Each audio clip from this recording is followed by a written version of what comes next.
The hearing standard for commercial drivers is a non-discretionary standard, which means the examiner cannot deviate from the standard requirements. A driver needs to meet the hearing standard in at least one ear, with or without the use of a hearing aid. The driver must pass either the audiometric test or whisper test. The tests must be performed on both ears. Hearing aids are permitted. If you are wearing a hearing aid during the test, then you must then also wear a hearing aid while you're driving.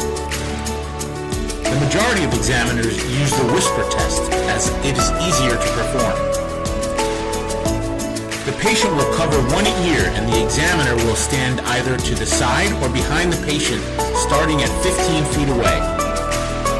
After exhaling, the examiner will recite a word or number and the patient will repeat what was whispered. If the patient cannot hear the whisper, the examiner will move closer until the patient is able to repeat the word. The examiner will record the distance the patient can first hear the whisper.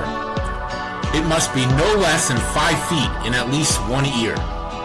If the patient is not able to hear the whisper at 5 feet, then the patient has failed the whisper test. If the patient fails the whisper test, then an audiometric test must be performed. In the event the audiometric test is also failed, the patient would not be issued a passing medical exam. This does not mean that the patient can't drive. Even if a driver is completely deaf, they can file for an exemption if they choose to.